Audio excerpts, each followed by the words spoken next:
Way klarong kolektas basura, stock up nga mga kanal, mga iro nga di panghiposon, baha way hubas-hubas, binuntagay nga bidyukihan, way tanod nga makitaan, ug labaw sa tanan, barangay kapitan nga mutrabaho lang kung ganahan.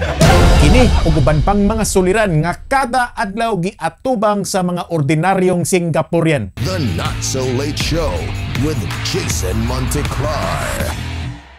Hapit na sad ang barangay elections.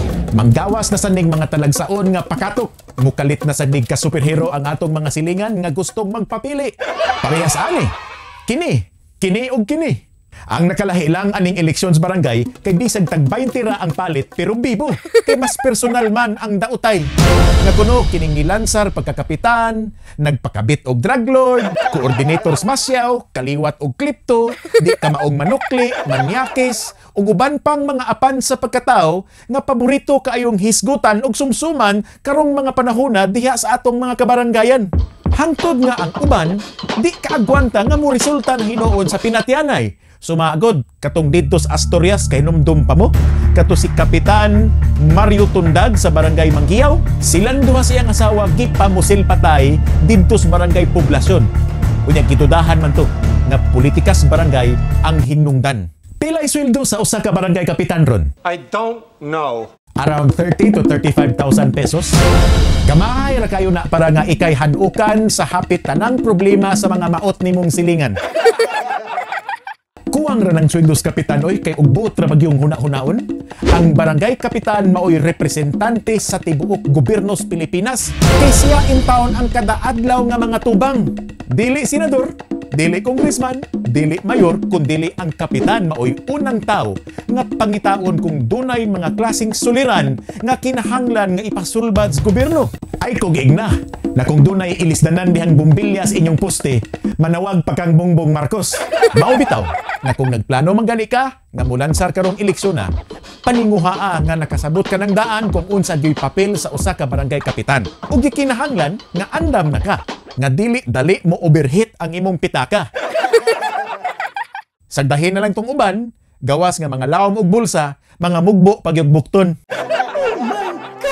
Nakaron mangutana ko, para nimo, unsa may kwalifikasyon nga imong gipangita para sa usa ka magpapiling kapitan?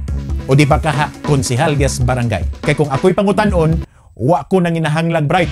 Huna alang nga na senador man ganin as Bong Revilla nga kandi Israel gisaligan sa uplok. Unya kabantay sad ko nga tagsa na sad kayrong kapitan nga isugon kay ug di man gud sad ka magbinagsik diha. Di katuuhan. Sa una gug kuno, dihas barangay Tinago, ang mga adik ug uban pang mga badlungon anang dapita ay magbanos-banos lang kunog pakurasyon kay iparok man usa silang kalima ay pa sila amaman ni Joel Garganera. Nakadungog ra pasab ko nga karon kuno nga wa nas digong ay namalik na sa dihas barangay Pasil, Dulho, Ermita ug Alopis ang mga banggiitang pharmaceutical company. Wa tingali mo nahibaw no nga ang rason nganong nangahurot-hurot tong mga adik sa panahon ni Duterte tungod sa kaaktibo sa atong mga badak o barangay Anti-Drug Abuse Council. Sila'y nagsilbing instrumento nganong daghang mga adik ang nangapurga. Kamuron ba nga nagtanaw sa ato ang tulumanon? Tug-ani kuno ko og unsay mga kakuwang nga wa nimo natagamtami gikan sa inyong tagsa-tagsa ka mga barangay diha. Panaglit aning usa nato ka viewer nga iyagyog kong gipadalhan aning usa ka footage nga ang ilang usa ka daan dihas barangay Punta gihimo na kunong terminals motor nga perti nagyong huuta. Atensyon, mga barangay official diha sa Punta. Lihok kuno mo ron. Kay basin unya inigabot sa eleksyon, labay-labayan lang unya mo sa gugma sa inyong mga botante. Napailain kini diri ti Padilla.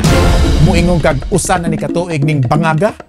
Ampo lang ko nga mainta ang mabulasot ani kadto rang mga kontra ni Mike Rama. Para nako no, ang barangay maoy pinaka-importante sa kinatibuk-an sa gobyerno. Subo lang yung paminawon nga ang barangay nga maoy labing bunog sa tanan mao na hinuoy pinaka-iwit labi nag-budget ang hisgutan. Tuay mga dagkong granggo, mga dagko pa kaayog mga sweldo. Pero asa naman? Ay tuas panganod galutaw nangitag Singapore's langit. The Not So Late Show with Jason Monteclar.